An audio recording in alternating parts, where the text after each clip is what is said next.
예수님께서 베드로와 요한, 야고보 3명의 제자를 데리고 따로 높은 산에 올라가셨습니다. 베드로와 야고보와 요한은 그곳에서 놀라운 경험을 하게 됩니다. 예수님이 변화되셨어요. 그래서 얼굴이 해같이 빛나고 옷이 하얗게 빛과 같이 휘어졌습니다.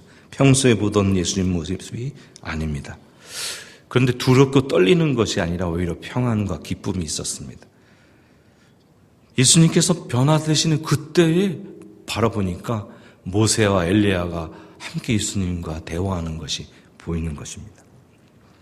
말씀을 나누시는 두 분이 모세와 엘리야라는 것을 알았습니다. 베드로, 야고보, 요한은 이전에 모세와 엘리야를 본 적도 만난 적도 없는데 어떻게 알았을까요? 그런데 보는 그 순간 그들이 모세와 엘리야라는 걸 알았습니다. 천국이 마치 이와 같습니다. 천국에 가면 성도들이 몇천 년 전에, 몇백 년 전에 이미 먼저 가신 성도들을 한 번에 알아볼 수 있습니다. 성도들의 얼굴이 해같이 빛날 것이고 옷은 빛과 같이 거룩한 옷을 입게 될 것입니다. 서로를 척 보면 저는 광주시에 사는 장석한입니다. 이렇게 소개하지 않아도 한눈에 알게 될 것입니다. 한 번만 딱 보면 어느 시대에 살았던 누구인지 꿰뚫게 되는 것이죠. 천국에는 그런 기쁨과 감격이 평안 가득 넘쳐납니다. 영원히 산다고 하는 그 영원 가운데 매일매일 한 사람씩 새로 만나도 얼마나 시간이 많이 갈까요?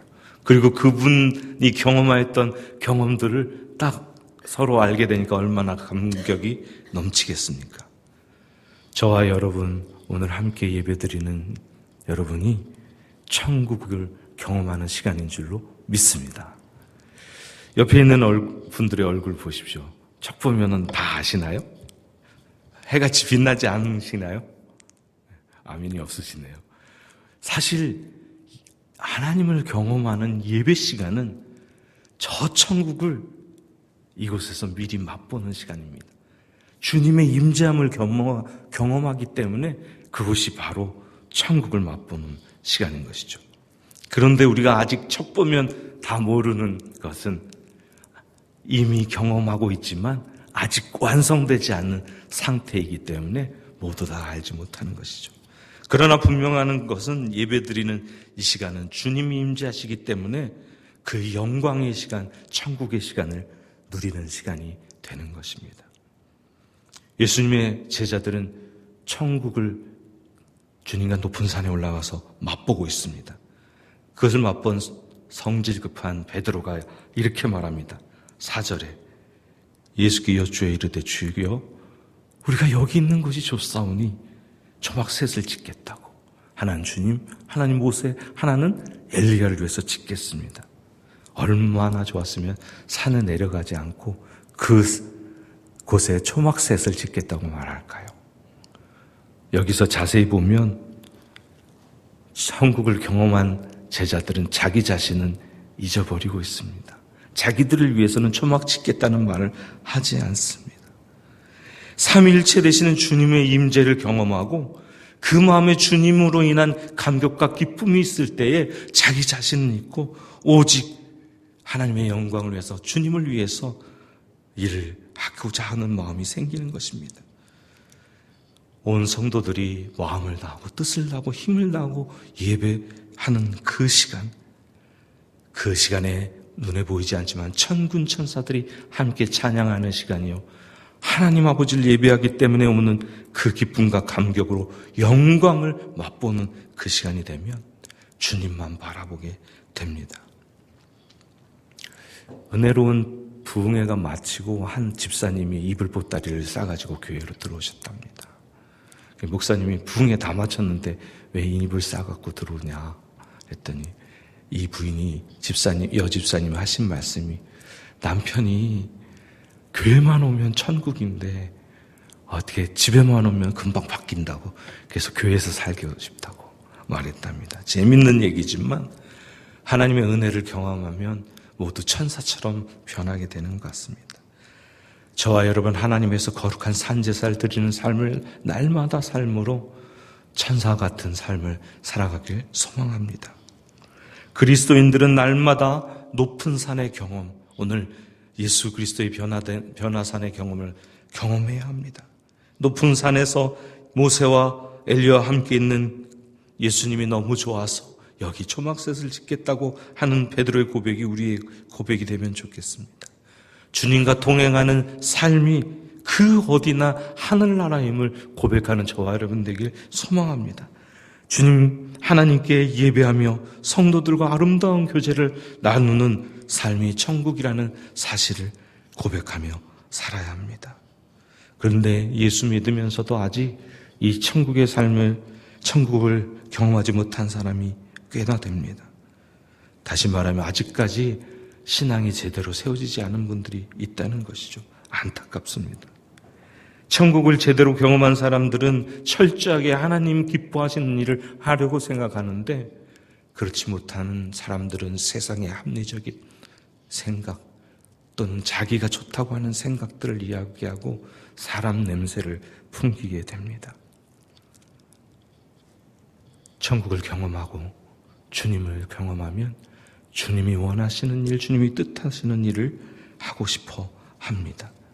자신은 있고 자신은 낮아지고 자신은 내려놓게 됩니다. 저와 여러분이 그런 한 분 한 분 되기를 소망합니다. 높은 산의 경우 천국을 맛보는 경험은 하나님께서 연락하시고 하나님의 영광을 경험하는 삶이 되기 때문에 오직 하나님만을 위해서 일하는 게 됩니다. 그 천국의 경험은 인간이 인위적으로 만들어낼 수가 없습니다. 전적으로 하나님의 은혜입니다. 우리는 하나님께서 그 경험을 허락하시도록 소망하며 믿음으로 하나님 앞에 나아가는 것입니다. 우리 성경의 많은 믿음의 선배들이 이런 경험들을 했죠. 모세는 호렙산에서 떨기나무 가운데 하나님의 영광을 경험했습니다. 엘리야는 굴 속에 있다가 굴 입구에 나와서 세미하게 들리는 음성 가운데 하나님의 영광을 경험했습니다. 다윗은 하나님의 법궤가 시온산으로 오는 것을 기뻐서 뛰며 춤추다 하나님의 영광을 경험했습니다. 사도 바울은 다메섹 도상에서 빛 가운데 하나님의 영광을 경험했습니다. 스데반 집사는 돌에 맞아 죽으면서 하나님의 영광을 경험했습니다. 오늘 이 자리에 함께 예배하고 기도하기 위해 모이신 한 분 한 분 매일의 삶 속에서 하나님의 영광을 경험하고 그 경험으로 인하여 하나님의 뜻과 하나님의 목적을 위해 살아가는 한 분 한 분 되길 소망합니다. 높은 산에서 천국을 맛본 경험을 하고도 사람의 생각, 주님만 바라보는 마음을 가지고 얘기했다가 놀라운 경험을 한 번 더 합니다. 빛난 구름이 덮친 호련히 구름 가운데서 말씀이 나옵니다. 내 사랑하는 아들이여 내 기뻐하는 이니 그의 말을 들으라. 천국을 맛본 베드로는 자신의 표현으로 떠나고 싶지 않지만 주님의 말씀을 들으라는 음성을 듣습니다. 사랑하는 성도 여러분, 천국을 경험했으면 주님의 말씀에 귀 기울여야 합니다. 주님 말씀대로 살아가야 합니다. 우리가 예배를 너무 감격적으로 들으면 자꾸 교회 오고 싶어집니다. 그리고 자꾸 기도하고 싶어지고 그 은혜 가운데 살아가길 노력하죠. 저도 처음 은혜를 경험했을 때 중학교, 고등학교 때 집에 가기 전에 꼭 교회 들려서 하나님 앞에 기도하고 하나님 앞에 엎드리고 갔던 경험들이 새록새록 떠오릅니다. 이렇게 하나님의 영광 가운데 그 감격 가운데 거하고 싶은 마음이 있다면 그때부터 해야 할 일은 주의 음성에 귀 기울이는 것입니다. 하나님의 뜻을 제 인생 가운데, 삶 가운데 순종하고 그것을 이루어드리기를 소망합니다. 이렇게 고백하는 것이죠. 그렇다면 주님의 음성은 무엇입니까? 여러 가지 메시지들이 있겠지만 마태복음 28장 19절 20절에 그러므로 너희는 가서 모든 족속을 제자를 삼아 아버지와 아들과 성령의 이름으로 세례를 주고 내가 너에게 분부한 모든 것을 가르쳐 지키게 하라. 곧 온 세상 사람들을 제자 삼고 주님께로 이끄는 것입니다. 사도행전 1장 8절에 오직 성령이 너희에게 임하시면 너희가 권능을 받고 예루살렘과 온 유대와 사마리아 땅끝까지 이르러 내 증인이 되리라. 예수님 제자를 향하여 너희는 세상의 소금이고 빛이라.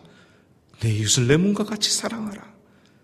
그리스도인이 천국을 맛본 경험에 만족하지 않고 그 경험을 세상에 나가서 이웃들과 함께하는 것입니다. 나누는 것입니다. 그 자리에 천국을 맛보면 그 자리에 안주하는 것이 아니라 주님의 말씀대로 행하는 것입니다. 주님께서 말씀하실 때에, 하나님이 말씀하실 때에 제자들은 두려워서 납작 엎드렸습니다. 그런데 주님께서 오셔서 두려워 말라 하고 함께 내려갑니다. 교회가 자기들께 주어지는 은혜에 만족해서 그 자리에 머물러 있으려고 하면 교회는 언젠가부터 고인물이 썩듯이 변질되기 시작합니다. 예루살렘 교회가 큰 부흥을 맛보고 그 안에 성도 간의 교제와 예배가 감격이 있었는데 어느덧 그 자리에 안주하려니까 스데반 집사를 순교하는 경험과 함께 교회가 뿔뿔이 흩어지게 됩니다. 그래서 온 유대와 사마리아 땅끝까지 이르게 됩니다. 그곳에서 주님의 은혜를 나누고 복음을 전하면서 세계 선교가 시작되는 것이죠.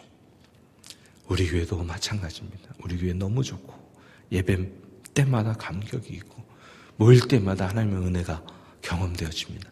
이 자리에 머무르는 것이 아니라 이제 삶의 현장에 나아가서 주님의 사랑과 은혜를 나누고 전하는 우리 교회, 저와 여러분 되기를 소망합니다.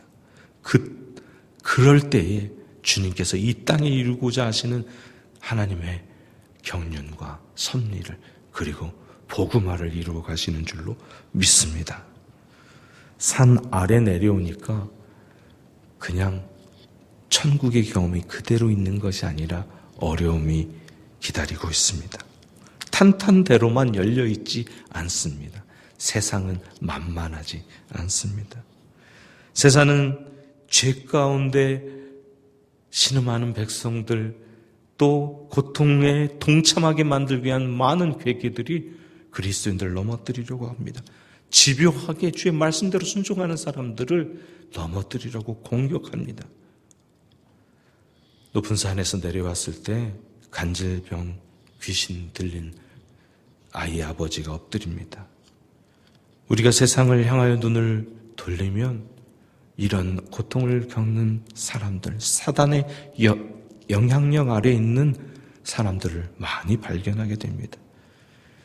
주님은 우리들이 그 영혼들을 섬기고 그 영혼들을 사단의 매임에서 결박에서 끊어내고 하나님의 자녀로 이끌기를 원하십니다.